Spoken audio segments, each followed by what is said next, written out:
আপনি এসছেন? বাবা মা আপনার জন্য অপেক্ষা করতে করতে ঘুমিয়ে পড়েছে। আপনাকে অনেকবার ফোন করেছিল, কিন্তু আপনাকে ফোনে পাওয়া যাচ্ছিল না। আমি আপনার জন্য ডিনার রেডি করে রেখেছি, আর আমিও খাবো না। খাইনি। আমি আজকে প্রমির সাথে দেখা করতে গিয়েছিলাম, ওকে আজকে সবকিছু বলে এসেছি। জি। ওকে এটাও বলেছি এদিকে সবকিছু সর্ট আউট করার পরে আমি এই সম্পর্কটা শেষ করে ওকে বিয়ে করবো।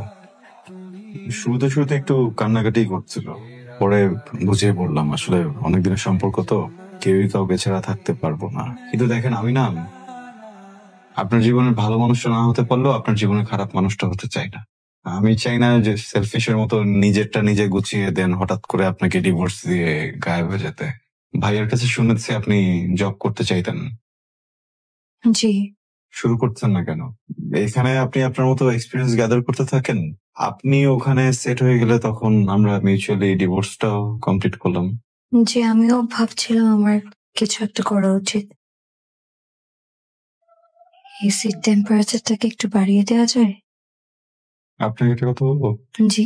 আমার মনে হয় আপনি আজকে উপরেই ঘুমান।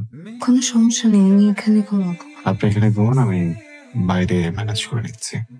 আপনাকে একটা কথা বলি। জি। আপনি এভাবে বাইরে গিয়ে ঘুমালে বিষয়টা ভালো দেখায় না, বাবা শুধু শুধু সিন ক্রিয়েট করবে। তাই আপনি এখানেই ঘুমিয়ে যান। আমার বাবা আপনার থেকে আমি ওনাকে একটু ভালো চিনি, আমাকে ডিল করতে দেন। আসসালামু আলাইকুম বাবা। রুমের এসি কাজ করছে না, ড্রয়িং রুমে গিয়ে এসিটা ছেড়ে সবাই ঘুমিয়ে পড়বি। আমি যখন সকালবেলা এসে জিজ্ঞেস করব এখানে শুয়েছিস কেন, তুই বলবি ঘুম এসে গিয়েছিল, শুয়ে পড়েছি। সরি, বুঝলাম না বাবা। বাবাকে ডিল করে আসলেন? জি।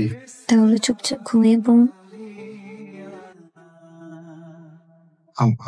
সরি, আমার মনে হয় আজকে রাতে আমাদের দুজনকে নিচে ঘুমাতে হবে। ম্যানেজ করছি। দেখুন, আপনাকে একটা কথা বলি যদি কিছু মনে না করেন।